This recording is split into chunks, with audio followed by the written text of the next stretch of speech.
Anthropology in India has its roots in the colonial era, serving the British administration's need to understand and control the native communities. British civil servants were trained in anthropology from 1807 at Haileybury College to address the dearth of information about Indian communities. Consequently, several officers documented their encounters, and Francis Buchanan was commissioned to study Bengal's life and culture from 1807 to 1814. This effort brought many British anthropologists to India, fostering comprehensive studies of tribal societies in the latter half of the 19th century. Indian anthropologists were also trained by the British, leading to the emergence of scholars like W. H. R. Rivers, J. H. Hutton, A. R. Radcliffe Brown, and C. G. Seligman. Despite their initial exposure to anthropology through colonial influences, Indian anthropologists brought their unique cultural perspectives to the discipline. This led to the practice of a form of orthoethnography within India even before it gained prominence in Western anthropology. Although British ideas continued to shape the discipline, Indian anthropologists engaged in debates and independent research, sometimes challenging colonial viewpoints. Over time, Indian anthropologists established themselves as educators, leading departments of anthropology in various universities across India. The first comprehensive department of anthropology was founded at Calcutta University in 1921, boasting renowned scholars and producing a generation of distinguished anthropologists. Their focus on Indian-centric issues pushed them beyond the confines of colonial ethnographies, emphasizing village studies and transitioning from descriptive analyses of pre-literate societies to more nuanced examinations of complex communities. Notable figures such as S. C. Dube, M. N. Srinivas, A. Aiyappan, D. N. Majumdar, Inder Pal Singh, K. S. Mathur, Yojendra Singh, G. S. Ghurye, L. P. Vidyarthi, B. K. Roy Burman, R. M. Sarkar, Baidyanath Saraswati, Makhanjar, A. Dandar, M. K. Rahar, P. K. Misra, K. S. Singh, T. N. Madan, Irawati Karve, Leela Dube, and others significantly contributed to the field, producing a wealth of knowledge through fieldwork, publications, and academic teachings. P. K. Bhaumik studied the Lodars and founded the Institute of Social Research and Applied Anthropology, ISRAR, for their development in a village created by him called Bidisar. Additionally, their collaborations with government and non-governmental institutions helped apply anthropological insights to practical contexts, shaping the discipline within the country.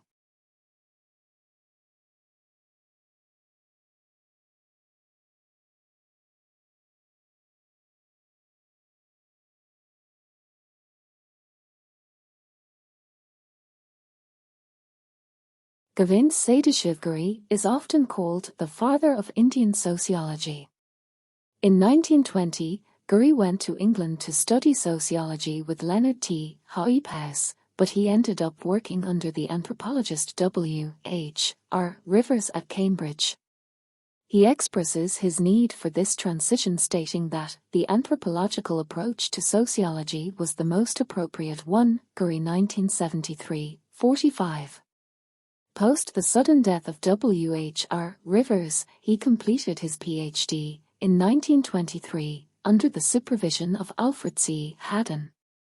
Ghurye was the third in India to obtain a Cambridge doctorate. Played key role in the institutionalization and professionalization of sociology and anthropology in India, as the founder of the Indian Sociological Society and as the editor of the Sociological Bulletin. Ghurye's first book, Caste and Race in India, 1932, became a basic text for most anthropologists and sociologists in India. He took a cultural historical approach of examining Indo-logical texts to understand caste in India, looking at continuity and change in social institutions, and reflecting on the developing system of caste under the present milieu of political, economic, and social change in India.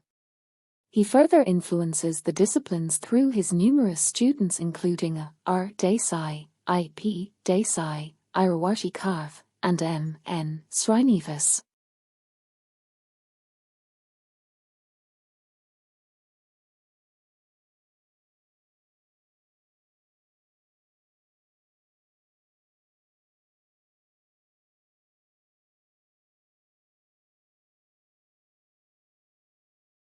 Biosocial Guha was an Indian physical anthropologist who classified Indian people into races around the early part of the 20th century.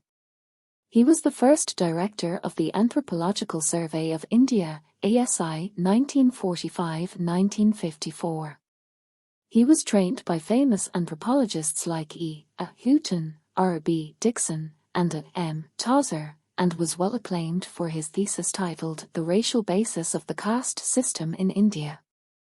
In 1927, the Government of India created a position of anthropologist within the Zoological Survey of India. Guha accepted this position and was a part of an expedition to Nagar Hills at Burma border for the abolition of human sacrifice. He also carried out a comprehensive racial survey of India as well as joined an expedition to Chitral in northwest Balochistan, now in Pakistan, to solve the question of linguistic affinity of the tribes of central India and the Ghurye of the northwest frontier. He played a pivotal role in establishing the Indian Anthropological Institute at Calcutta. He continued his efforts to strengthen and establish the presence of anthropology in India. B.S. Guha was appointed the director and anthropological advisor to the Government of India in 1946, when Anthropological Survey of India was removed from the folds of Zoological Survey of India at Calcutta. B.S. Guha is best known for his work on classification of people of India into racial groups. His theories are primarily of historical purpose.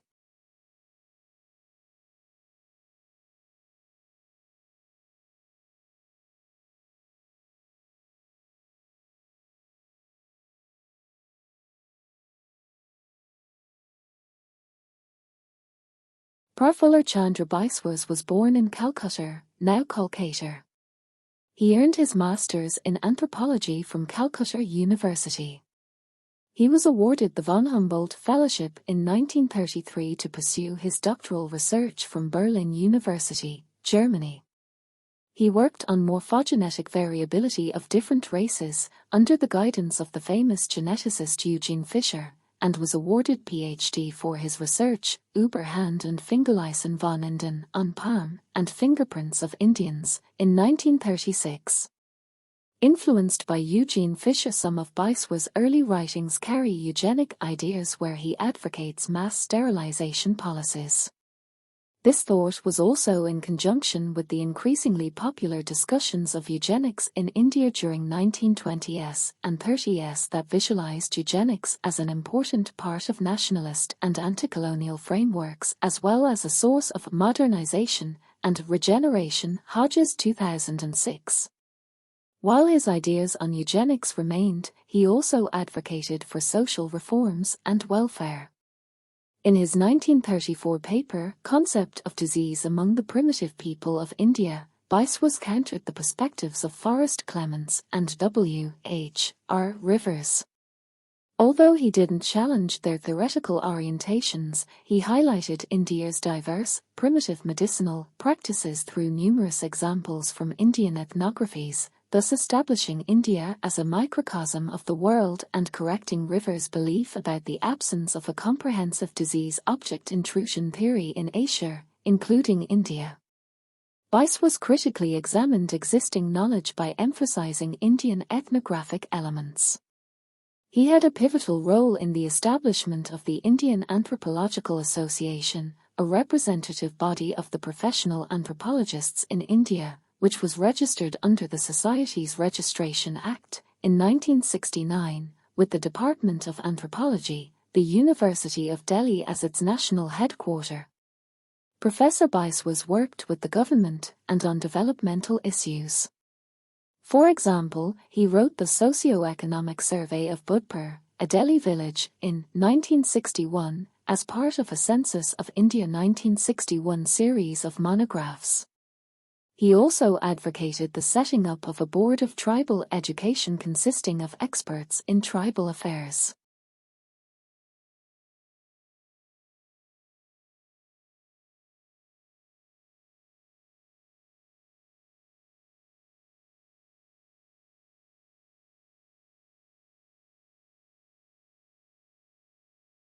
S.S. Sarkar, a DSc graduate from the University of Calcutta in 1948, trained under renowned geneticist Eugene Fisher. He held positions at the Anthropological Survey of India and the National Institute of Sciences of India, now Indian National Science Academy (INSAR), before joining the University of Calcutta's Department of Anthropology in 1957. Sarkar was interested in understanding the racial distribution within the Indian population. For this he studied the anthropometric characters of various indigenous populations and tried to reconstruct their racial types through historical origins. He was a part of the excavations at Harappa and Mohenjo-daro. He also carried out intensive fieldwork among the Aborigines of Bengal, Bihar, Assam, and Andaman and Nicobar Islands. Through these studies, he tried to demonstrate empirically that the Indian subcontinent had never been an ethnic vacuum. He indicated the presence of an Australiad element in the prehistoric population of the Indus Valley, as well as down south in the skeletal materials excavated from Brahmadri. Apart from the presence of this autochthonous Australoid element, he hypothesized successive waves of immigration into India. He proposed a scheme of classification of the Indian people into 6 groups, namely, I. Australoid, 2. Indo-Iranian, 3. Irano-Scythian, 4. Mundara-speaking, 5. Malayo-Polynesian, and 6. Mongoloid, based on metric data, INSAR. S.S. Sarkar developed the racial classification of Indian populations based on the cephalic index. Sarkar identified dolichocephalic as the predominant type of Indian population, and mesocephalic and brachycephalic types restricted to some regional populations. Sarkar 1961. He suggested an amalgamation of archaeological, cultural, linguistic, and other allied disciplinary information to understand, and to give due weight, to racial classification. He pointed out the fact that the interrelationship between social and biological phenomena are indeed considerable. Sarkar also stressed the importance of considering microevolutionary processes, such as isolation and admixture, when studying blood group gene frequencies. He advocated for the use of basic genetics in marriage counseling to mitigate the social burden of potential congenital disabilities.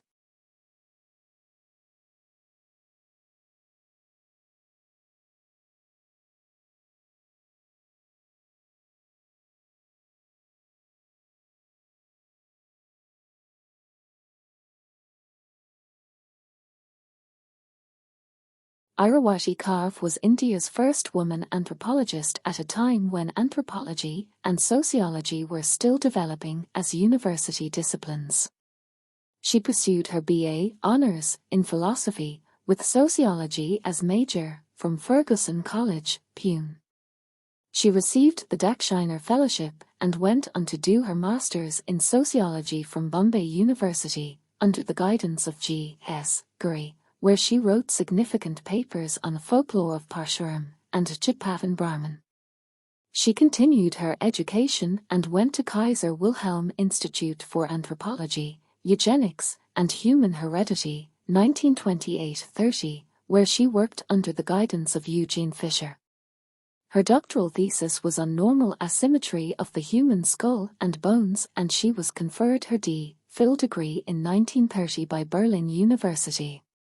In spite of her tutelage under Eugene Fisher, she did not imbibe the racial biases of the scholar and was influenced more by the post-independence nationalist version of Indology, which emphasized the unity in diversity and the notion that while physical and cultural differences between castes represented diversity, India's unity lay in overarching Sanskrit texts. Sunder 2007, 14. She served as the head of the Department of Sociology and Anthropology here and was also the Vice-Chancellor of SNDT College for some time.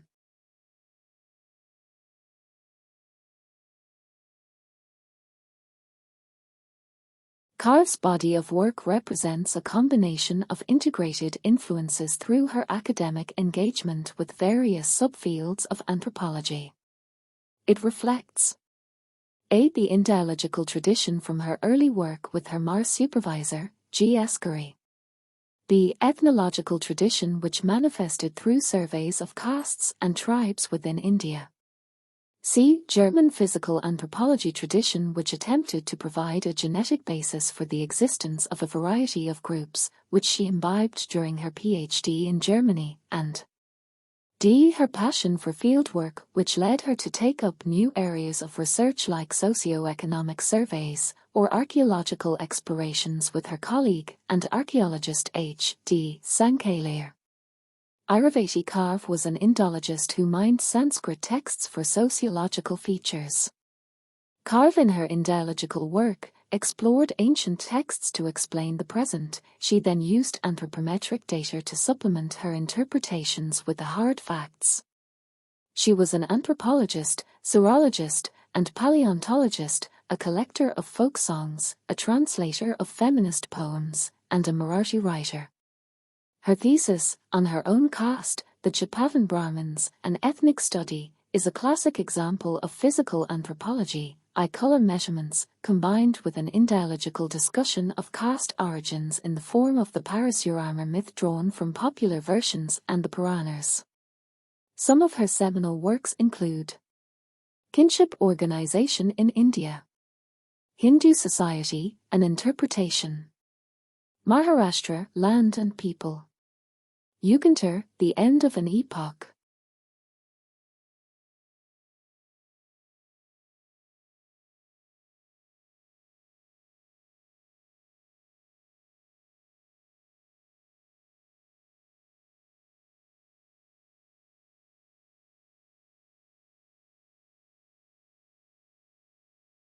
He was born in Kerala.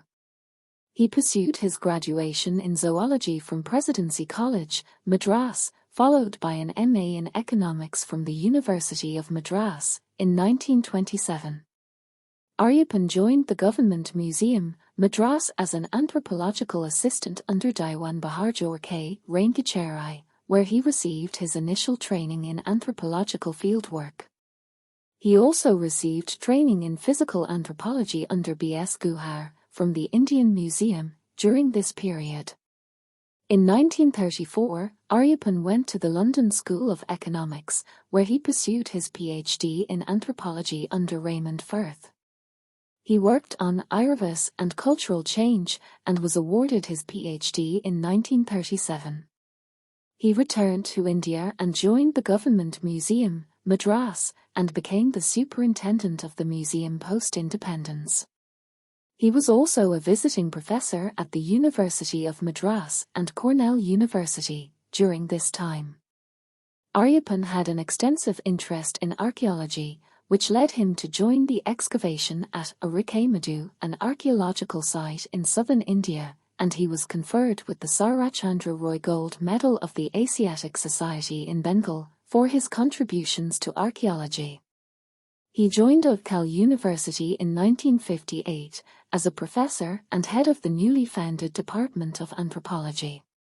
Here he trained his students in not just anthropological fieldwork, but collection and preservation of artifacts as well.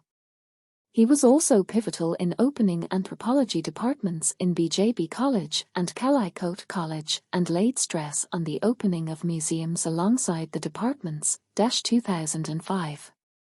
Aiyappan also had a hand in planning for tribal welfare and activated the Tribal Research Bureau, presently termed as Tribal and Harijan Research and Training Institute, the TAI. He was an advisor to the institute and helped with the publication of the journal Adivasi. The journal published research-oriented articles with reflections for much-needed governmental action in the upliftment of tribal groups and planning of programs for this purpose. Aiyappan was also the director of the Department of Rural Welfare of Orissa. Aiyappan was a multifaceted individual who successfully combined his multidisciplinary knowledge of zoology, economics, and anthropology, and its subfields in an interdisciplinary continuum in his museological endeavors, tribal welfare initiatives, and academic, research, and institutional development.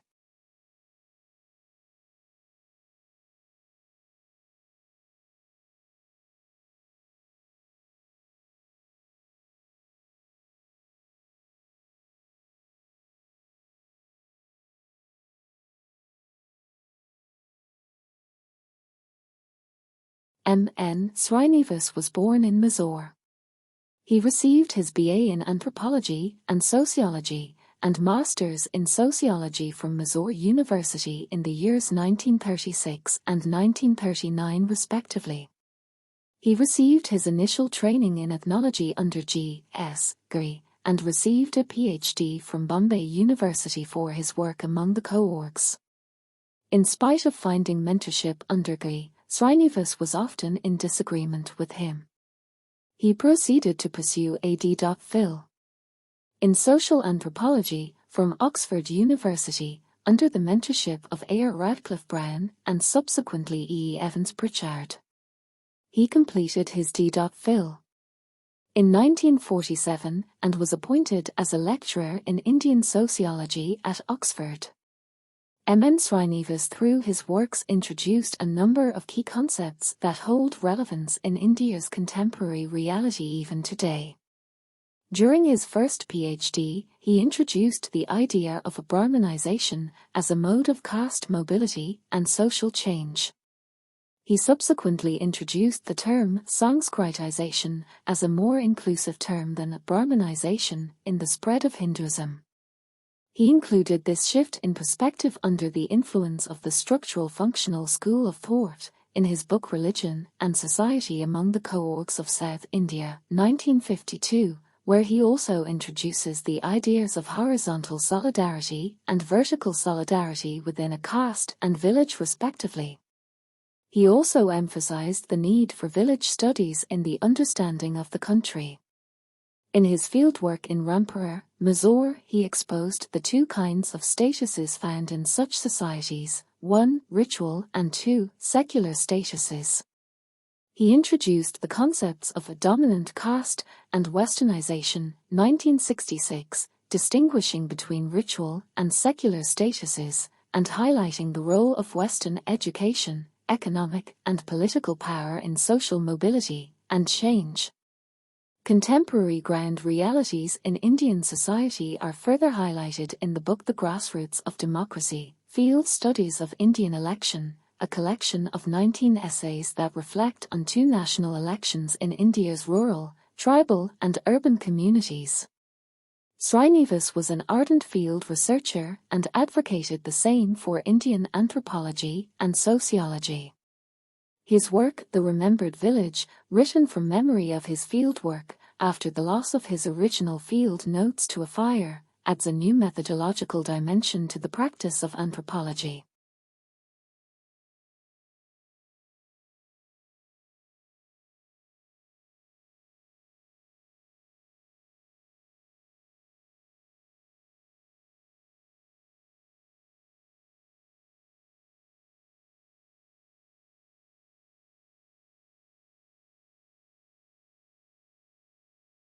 Prabodh Mukerjee was born in Azimnagar, Dhaka, now in Bangladesh. He completed his bachelor's and master's degree in anthropology with specialization in physical anthropology from Calcutta University in 1951. In 1960, he joined a project on a race crossing, studying the first-generation Anglo-Indians, conducted by Ruggles Gates. Here he studied the inheritance pattern of hypertrichosis of the ear rim, hair on the ear rim, looking at the extensive pedigree of the tray, and presented proof of its Y-linked inheritance. Mukerjee was interested in detecting inheritance through the study of dermatoglyphics and diseases. For this, he studied the handprints of Mahar caste population of Maharashtra, measuring the position of tetra radius. The paper that he wrote based on this data earned him the position of a Commonwealth Scholar at Galton Laboratory under Professor Penrose. Here he continued to complete his PhD under the joint guidance of Sarah B. Holt and C.A.B. Smith, and was awarded his degree in 1967.